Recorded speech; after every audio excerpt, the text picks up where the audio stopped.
دا مونږ چې وایو چې حافظ قرآن دی او ماشاءالله ورسره وایو د خپل چیف اف آرمی سټاف دا 2 فوټه چوکا نه ده 2 فوټه چوکا صرف دا 2 فوټه چوکا دی له الله دومره طاقت ورکړی دی دی خو دې داسې په خپلو ګوتو کې تاو کي او دې وي صرف یو 2 جملې دی ووایي او دې وایي خبردار چې داسې اقدام بیا وشو د ما د هغې ملک خلاف اعلان جهاد دی په ذات د خدای قسم د جهاد ضرورت به هم نه وي الله کریم به مسلمانانو له فتح ورکړي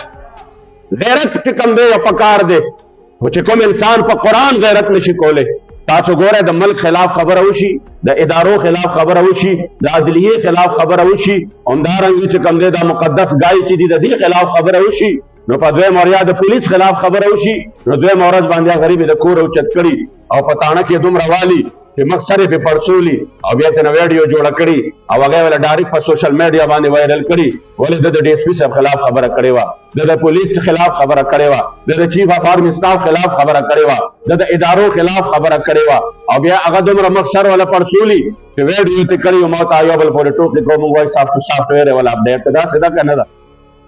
د خپل ذات لپاره سافټ ویر اپډیټ کول شي د خپل نبی لپاره ول نشي اپډیټ کوله لگ د کفار سافټ ویر هم اپډیټ کې کنه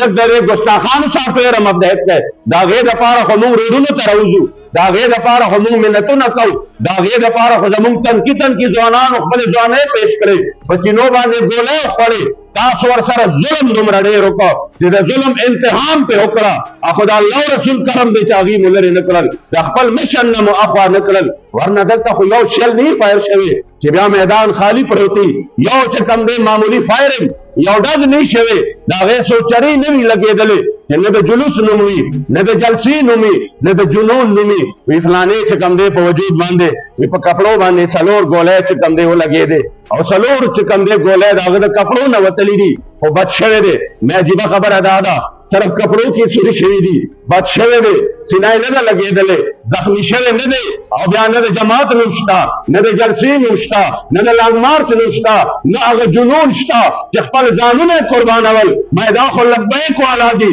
چې صرف کپړو نه ګولۍ نه دي وتلې د سینو نه ګولۍ وتلې دي بیا هم په میدان باندې ولاړ دي الحمدلله